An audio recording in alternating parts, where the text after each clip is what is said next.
na tregoni pak të gjithë historinë si ka filluar dhe argumentat tuaja që ju jeni ish pronar.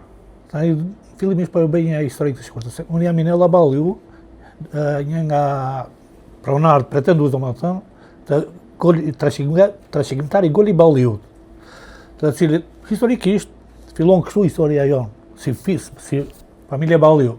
Ne vim nga Fra Shpërmeti para 300-400 vjetësh. Vim nga Fra Shpërmeti dhe ngulim në Zvërnec.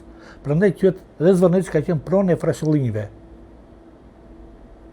Edhe kemi patur shumë bagti, kuptohet, kemi patur mbi 5000 kohë bagti, kemi patur 40 mushka, 12 kuajshare, se këta i kam të incizuar nga gjyqim, se para se të vdisë, unë e kam incizuar atë, dhe i kam dokumentuar, dhe pronë gjithë ato.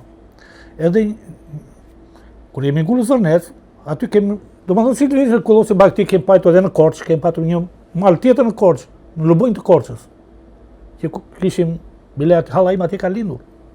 Se lëvizë baktit që veronin dhe vini këtej, se këshin shumë fare. Edhe mushkat i kishim për tregti, se i marrë dhe me tregti. Dhe në vitin 32, kemi dërë një pronë, prej 2000 vretenësh, që sot është ekualente me 250 hektarë. Në faktikisht gjykata, që është bëj një gabim, është 220 hektarë në ka njohur. Gjykata e Vlorës, ke bëj një vërtetim fakti juridik për pronën tonë në 2003. Mbas shumë pengesa që kishim nga Komisioni Kthimi i Pronave, nga gjykatët aty, mezi arriti që fillimisht pasaj u bë vërtetimi fakti juridik që ajo pronë është i përket në bazë dokumente që ne paraqitëm në gjykat. Mas kësaj ke filluar andrallat e tjera sepse kishim pengesa, e që prap dosin Komisioni Kthimi i Pronave, këta prokurorë të korruptuar, po të më dhe një, na pengonin me anë të njerë këta shallarve, këti Pullum Petri që ka bërë, është krye falsifikatori i Vlorës, përsa për këtë pronave. Bëni kallëzim penale kundër nesh, se si që ne mos e si bërë para për ta vidhni pronën këta me dokument të falsifikuara, duke dhe dhënë lek. Dhe mu më ka marrë ndjekje penale, si të Minella Balliu sa të moni identitetin. Baban tim të vdekë mirë ndjekje penale, kur shkonte me mua mini këtë tjetër, krahun tjetër. Se si të na pengoni që ne mos të mirim tokën.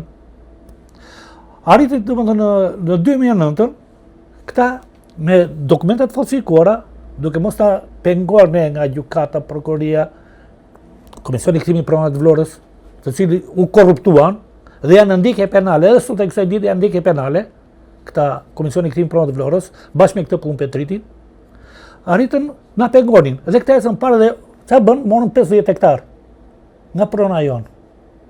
E arrin ta njihnin në bazë të dokumente të falsifikuara, duke korruptuar, kuptohet institucionet, duke korruptuar njerëzit. Mas kalvarit gjatë gjyqesh, në 2013 u bëhet gjyqit në shkallën e parë në Tiranë, se desh ta mini komplet tani. Plus 50 hektar, desh 170 hektar tjetër tani. Dhe çfarë bënin? Bënin, domethënë, dokumentat të falsifikuara prap, dhe në gjykatë e shkallës parë Tiranë, ne arritëm të ahiznin poshtë kërkesë atyre. Të arrëzonin këtë kërkesë. Mas incidenti që më ndodhi mua, se isha në Itali dhe nuk erdha dot, këta bëjnë gjyqin në mungesë në apel. Sepse unë mira që kisha nga familje, isha i autorizuar unë, kisha prokurën për të përfaqësuar familjen në çdo institucion që kishte, çdo gjykatë që kishte të gjitha. Dhe çfarë bën? Aladin Malaj, domethënë kryetari i gjykatës apel që ishte atëherë në Tiranë, duke mos marrë parasysh fare dokumentat e falsifikuara, që gjykata e shkallës parë i hodhi poshtë. Domethënë i njofi domethënë si dokumente falsifikuara dhe u hodhi poshtë këtyre shallarëve, u njeh pronën këtyre. Për arsye sepse ky vet u fut si pronar aty prej 25 hektarësh. Është futur vetë i vllajti. Domethënë emër të vllai, jo në emër ti. Alaudin Malaj. Mbas kalvarit e gjatë, vetet në gjykatë lartë Tiranës. U hedh poshtë, e rrezon gjykata e lartë vendimin e apelit dhe rikthehen për shqyrtim në gjykatën e Vlorës. Gjykata e Vlorës tani, prap, duke mos marrë parasysh se i kanë bërë kërkesë gjykatës së Vlorës, pasi vazhdoni gjyqet pa prezencën time fare, pa më lajmëruar fare, kur isha ndërhyj si kryesor në këtë mes. Çfarë bëra? Dhe i bëj kërkesë kryetarit të gjykatës për të futur si pjesëmarrës në gjyq. Ma pranon kërkesën, Sepse ishte atje, duhet isha pa tjetër, po i shikoj me kjo s'kemi gjetur, s'kemi lajmëruar dot, me pislëke tjera, dhe vetë ati futem dhe i bëj një kërkesë për i hapjen e shqyrtimi gjyqësor, e çelës domethënë shqyrtimi gjyqësor të çështjes, para sepse i parkira dokumenta nga gjykata e lartë dhe nga prokuroria e Vlorës që këta persona ishin ndjekje penale për dokumenta të falsifikuar që kishin bërë këtë pronë. Nuk e mirë fare për bazë. Po çfarë bën? Ua një fatyre. Pra, në dokumenta të falsifikuara një pronë atyre shallarëve. Mas kësaj, kemi aplikuar në, domethënë kemi bërë ankimimi në gjykatën e apelit të Tiranës, të cilën sot presin të shqyrtohet çështja. Tani, e gjithë prona, domethënë e ka marrë ky personi. Kujt institucioni jeni drejtuar për të zgjidhur këtë çështje, duke qenë se ju pretendoni që institucionet e drejtësisë nuk po japin zgjidhje kësaj çështje? Jo, ne kemi bërë kallëzim penal, prokurori i përgjithshëm atëherë, që në 2008-2009 nuk thotë. Ju aktualisht ku e keni çështjen? Është gjykata e apelit të Tiranës. Edhe presim të shqyrtohet sepse edhe s'është marrë filloi vendimi deri tani për këtë pronë. Në gjykatën e apelit të Tiranës. Pak më parë se keni bërë kallëzime, keni bërë kallëzim në strukturën e posaçme? Kemi bërë kam bërë kallëzim penal në strukturën e posaçme. Kundër këtyre gjyqtarëve dhe kundër këtyre personave që janë marrë me falsifikim dokumentash, ka dhënë pronë me falsifikim dokumentash. Spaku ose struktura e posaçme na e çoi çështje në Fier, jo se s'është këtu. S'është problemi jon, po është problemi sepse në Vlorë nuk e solli para se kishte konflikt interesesh, vetë kryetari i gjykatës unë e akuzoja për korrupsion. Edhe e çon në Fier. Fieri më kthen përgjigje, një përgjigje prokuroria e Fierit, sepse këto janë të lidhur të gjitha. Më kthen një përgjigje që gjyqtari nuk ban përgjegjësi për vendimin që ka dhënë, dhe nuk ka shkelur kushtetutën. Pra ju po thoni që çështja është mbyllur në prokurorinë e Fierit. Çështja, këtë përgjigje më ktheu çështja, domethënë pushimin e çështjes, prokuroria e Fierit. Jeni drejtuar përsëri Spakut? Tani aktualisht do i drejtojmë prapë tani Spakut, sepse duke parë që këta nuk i morën fare prapë për bazë, se kishin thoshin për dokumentat, kur unë kam vërtetuar katësipërisht falsifikim dokumentat të shallarëve, regjistri Osman që thonë ata të vitit 1318. Që është absurditet. Se po ta marrë ndash si kalendarin ton këtej që përdorim në ndash kalendarin Osman, kalendari Osman bie 1948-ën. S'ka qenë fare turqetere. Se 48 që lirua Shqipëria. Ndërsa 1318 s'ka qenë fare turku në Shqipëri. Janë dy budallë që kanë marrë ata që kanë falsifikuar. Dhe firmën e përkthyeses, edhe përkthyesia vetë deklarojnë që është falsifikuar çdo gjë. Zoti Artur Shehu ka dalë në një prononcim publik dhe ka deklaruar që ne e kemi marrë këto nëpërmjet komisionit. Ka marrë vetëm këto 50 hektar dhe çështja është korrupsioni prapë aty, sepse çka ka bërë në 2013 kur thash isha që Alodi Malej si kryetari i gjykatës së apelit u dha këtyre, këta kanë bërë allëzhverish plot, domethënë komision tek se ka qenë direkt në hipotek, jo në komisionin e pronave. Se komisioni e pronave nuk u ka njohur, sepse vetë ka qenë vetë prezant avokatura e shtetit, ku thoshte nuk u takon prona.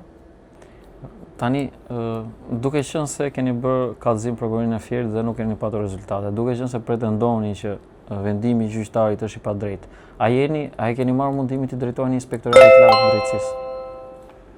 Jo. Për momentin ne po presim faktikisht vendimin e apelit për të drejtuar këto. Po megjithatë, duke parë situatën tani, do i drejtohemi edhe Inspektoratit të Përgjithshëm të Drejtësisë, do i drejtohemi edhe Spakut, edhe kudo që ne mundem deri në hak do vi problemi, se ne nuk kemi çështjen tonë. Na vjedhin pronën. Keni kërkuar mas sigurie për të dyja gjyqet ku Po kemi kërkuar mas sigurie dhe nuk japin. Nuk duan ta japin masën e sigurisë, sepse masa e sigurisë i bllokon automatikisht. Ata nuk japin masën e sigurisë për vazhduar pislëkun që kanë. Çfarë dini aktualisht, duke qenë se në media po qarkullojnë informacione që ka ndodhur transaksione, ju vetë keni dieni se çfarë ka ndodhur informacione për sa i përket shitblerjes së tokave aty? Jam indirekt, jo direkt, ka marrë vesh për këto transakcione që bërë që këta kanë shitur këtë pronë. Prandaj kam dalë në mediat, kam protestuar në çdo protestë, po thuajse, që ajo pronë është ime dhe nuk do të ma vjedhë njëri. sepse aty pronë është blet me gjak dhe do mbrojt me gjak. Këtë kam deklaruar hapur në mediat, edhe mediat vizive, edhe të shkruajtura. E kam deklaruar këtë, se nuk e japin. E ka dhënë vetëm dikur e ka dhënë TV Apolloni i Fierit, kur kam dhënë një intervistë para në 2010 e ka qenë, në 2011 nuk kujtohet mirë, që kam dhënë prapë një intervistë të tillë, i kam thënë telekronistit, filmoj diktë pro, kjo është prona ime. Dhe kush do fusi kokën do lëri kokën. Kam bërë protestat edhe para prokurorit gjykatës, kam bërë protestat edhe para bashkisë, qarkut atëre, kam bërë protestat edhe në fshatin Novosel. Kam organizuar 3 protesta për këtë pronë. Sa vite keni me këtë çështje? Po vetëm 30 vjet me këtë çështje. Po vetëm 30 vjet me këtë çështje. A keni besim se SPAK do japi zgjidhje kësaj çështje, duke qenë se ju pretendoni që dokumentat janë të falsifikuara? Po tani vetëm një çmend mos japi të drejtë ato kur i tregova urdo. Si themi, ne themi ujku ti thoj gjurma. Ja ku është ujku? Dhe ja ku është gjurma, ja ku është ujku? Ja ku janë dokumenta false, duke ja treguar se vetë shteti ka thënë që këto dokumenta janë falsa. S'po e them unë. Vetë institucione shtetërore ka deklaruar që këto dokumenta janë falsa. Kështu që nuk ka, domethënë që mos marrë domethënë parasysh këto gjëra që themi ne. Keni ndonjë gjë tjetër që doni të tregoni për këtë çështje që ju ka ngelur pa deklaruar publikisht? Pa deklaruar publikisht është kjo që parasisht çdo gjë që ndodh ne në bazë dokumentave të verifikohet se kam thënë kjo se kam fasollë i dash vetë unë burg. Të vetë unë burg, po i pata fasollë unë. Të vetë unë burgore. Këtë e kam thënë edhe prokurorisë, kur më ka thirrur atëre, po e them prap tani, po e shpreh prap. Se çdo një nga ata, të gjithë ata të cilët kanë vënë dorë mbi këtë pronë të vënë në burg, drejtësia të veproj. Se vetë nga lëvizja i kanë bërë ata, vetë nga sistemi ka përdorur ata për korrupsione, për falsifikime të gjitha, është i dënuar me ligj. Edhe këtë kërkoj. Ja, faleminderit. Faleminderit juve.